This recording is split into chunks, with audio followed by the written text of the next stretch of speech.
এটা ফরিদপুরের বোয়ালমারি থানা নাকি? ভিডিও ম্যান যে আছে তারে বলছে এটা ক্যামেরায় ভালো করে রেকর্ড করো।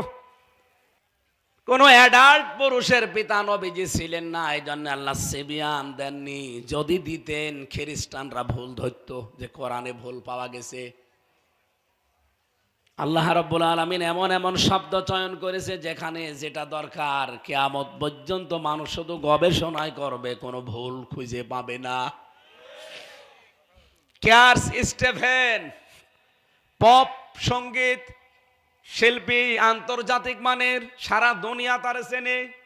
হয়তো এই দুইজন চিনবে না, কিন্তু এই যুবকদের জিজ্ঞাসা করেন ক্যার্স স্টেভেন, তামাম পৃথিবীতে তার নাম আছে। এত বড় দামি শিল্পী, ওই যে মাইকেল জ্যাকসন যেমন এই মানের। প্রতিদিন যে খরচ করে ওই খরচ দিয়ে আমাদের মনে হয় বাংলাদেশের একটা গ্রাম চলে যাবে, এই পরিমাণে খরচ তার। একবার উঠছিলেন প্রায় 120 তলা ভবনে আমেরিকায়, একটা দোকান থেকে একটা আওয়াজ ভেসে আসছে।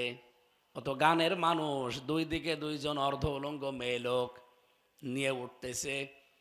মনে মনে করছে এই গানটার আওয়াজ তো ভালোই লাগে। মেয়েদেরকে বলছে যাও তোমরা, রুম ঠিক করা আছে, আমি আসতেছি। লিফট দিয়ে নিচে নেমে এসেছে, দেখে এক দোকান থেকে আওয়াজ ভেসে আসে, গানের আওয়াজ।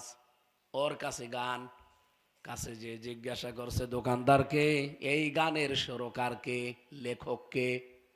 দোকানদার ছিল মুসলমান, আব্দুল হালিম। আমি পড়ছিলাম ইতিহাসে তার জীবনী পড়তে গিয়ে। দোকানদার বলছে আল্লাহর বান্দা, এটা গান না,